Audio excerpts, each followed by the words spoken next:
Hello everybody, welcome back to another video. Today is another episode of your OGR, as today is game 14 as the Oilers went up against the Ottawa Senators and got a big old W, 3-1, as we went back to 500 with a 7-7 record, as once again we're going to be going up against the Ottawa Senators once again tonight, which I did say I was going to be doing a stream on Twitter. I like to just say quickly, I'm not going to be able to, but I will be doing a live stream on Thursday. Wednesday, Thursday, and Friday, there should be some live streams covering the games, not just that, some fun Be a Pro live stream. So if you'd like to go check out my Twitch, the link will be down in the description below. And also, if you're new to the channel, make sure to slap that subscribe button and hit that like button, as well as we got some stuff to divulge. I was a little bit confused about this game because the Edmonton Oilers weren't coming in and kicking ass like we usually do in this game. It was more of a,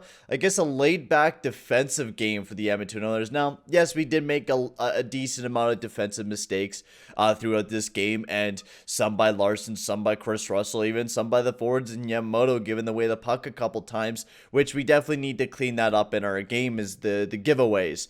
And if we do give away, we need to at least have a defenseman watching the back of the play, making sure that there's no one behind us that is going to be able to break out and have a nice chance, like for example of getting Danilov, what he had a brilliant chance there for the Ottawa Senators. But this game was a bit of a slower one, that's for sure. I wasn't cheering as much as I usually do up until like the kind of couple last minutes of the game where Ennis got his first goal of the season, which that was an absolutely beautiful goal. So let's get into talking about how the game went and kind of go over everything. As the first period, it was pretty back and forth, to say the least.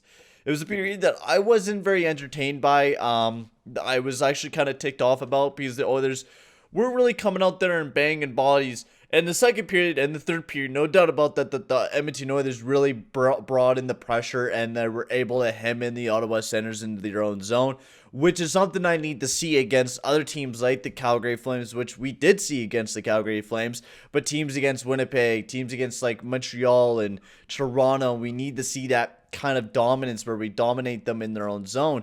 But we didn't really do that in the first period. It was kind of back and forth hockey. But in the end, it wasn't too bad. Second period, Evgeny Danilov got the first goal of the game for the Ottawa Senators, his second of the season. I was a bit surprised about this one. This was just a rough play for Adam Larson.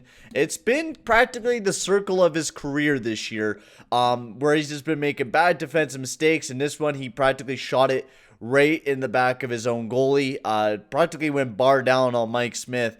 We would have had 4 goals tonight if Larson didn't score on himself. And then, like, I think right after that, he took a delay of game penalty as well. So just a very unfortunate night for Adam Larson, and he just hasn't been the best defenseman for the Edmonton Oilers. And I will straight up say that our right-handed D-man go as or I would go Bear, Bouchard, and Barry are the way that the rankings of our right-handed D-man. Larson shouldn't even be here. The only reason why he's here is he's a defensive defenseman, even though he's not really that shutdown guy anymore. He really doesn't have an identity, Adam Larson, anymore, is what it feels like. He's just like, he's practically like Chris Russell 2.0, and he just blocks a lot of shots. Larson's really not that strong on the puck. He turns it over. Lagesson is actually stronger on the puck than what Adam Larson is. William Lagesson has been putting up the absolute points this year, and he's been able to pass the puck and able to break it out, which is what we need from a defenseman like a Lagesson. But Larson just hasn't been that guy, and hasn't been that guy to be that good shutdown defenseman, which I am really excited to see Bear back in the lineup, hopefully playing alongside Darnell Nurse again, because that Bear and Tyson, or the Barry and Nurse pairing, hasn't been too bad. I give it credit. They did a very good on the Ottawa Senators, but they push too much. They're both in the offensive zone, and you could both see him pushing to score a goal. Which is not something that you would see when Ethan Bear was playing with Darnell Nurse. Ethan Bear would play back unless, of course, Bear had to push up, but Nurse was mostly playing back and playing smart, so I hope to see Ethan Bear alongside Darnell Nurse, even Evan Bouchard. I wouldn't mind seeing Evan Bouchard alongside Darnell Nurse just because of how smart of a player Evan Bouchard is. Then we'll get on to the next goal. Leon Draisaitl with his 8th goal of the season. David I would think it was either Spectre or Staples. They wrote an article about how many goals that Leon Draisaitl has not been scoring on even strength. He's only scored so far 2 on even strength, and most of them were on the power play, even though he has 20 points. I mean, it's not too big of a deal, but we definitely need to see some more even strength production from the Edmonton Oilers, as analytically, as I seen on the JFresh chart, we're one of the worst teams 5-on-5 wise compared to Anaheim. I think there's LA down there as well, and then there's also Ottawa. We're one of the worst 5-on-5 teams in the league, and this is the reason why we look so good against the Ottawa Senators, is because we have a better 5-on-5 than the Ottawa Senators. But if we're able to bring what we have built here and play like 10 times better when we got to play against an other team, I think we can do very well, especially that we got the depth going in this game as well. The Ennis, Archibald, Carl line was one of our best lines all night long. Jujar Carl was banging bodies all night. He got into a fight right off the get-go to start off the game, which also Zach Cassian did as well. He's injured with an upper body injury. But Jujar was absolutely just banging bodies, generating some offense, and Archibald and Ennis both put up goals, which we'll get into talking about the third period as Ennis gets his first. Oh, what a beautiful goal this was. He absolutely destroyed the Ottawa Senators defense. He toe dragged and sniped him, and this is what I've been kind of dreaming about with Tyler Ennis this upcoming season. I really wanted him to take that big step up as a offensive tool for that depth, and he hasn't really been that guy, but in this game, he really did step up. He was going out there banging some bodies and generating some offense for the Edmonton Oilers, especially since Connor McDavid and our topper lines hasn't been generating as much, especially on 5-on-5, which I've always said this. I don't know why we don't change up the lineups, because it feels like Ryan Nugent-Hopkins lately has been just kind of on this. He's been on like this cold stint, and I don't think it's just me. I think a lot of people notice it, that Nuge has just been a little bit cold. I seen him at like the bare end of the game when he was with Draisaitl and Yamamoto, and I was seeing that instant chemistry again. The way that they play defense with each other, the way that they play, I feel like it would just be a way better line than having Nuge up with McDavid and Puljujärvi. Nuge and Puljujärvi, or I mean McDavid and Puljujärvi, have practically been carrying that line just themselves. Nuge has been there, but definitely not as a big of a contributor as he usually is, which that's why I would like to see Nuge on the line, because Yamamoto hasn't been doing too great either. He played a big 20 minutes in this game after talking about his ice time concerns, which I'm really happy about that Yamamoto got some more ice time, but I'd like to see Yamamoto be up on the board as well, and I think if we want to improve our 5-on-5 goal scoring, why don't we change up the lineups? That's just my thing. And I know we had a good game here against the Ottawa Senators, but why not test out the RNH, Draisaitl, and Yamamoto line? I know you got a stacked line, but legit, McDavid and Puljujärvi have been a great line. There's 2 lines right there with Cahoon, McDavid, and Puljujärvi. I'm just saying, I think it might work. But if Tippett doesn't want to do it, then Tippett's going to keep doing what he's wanting to do.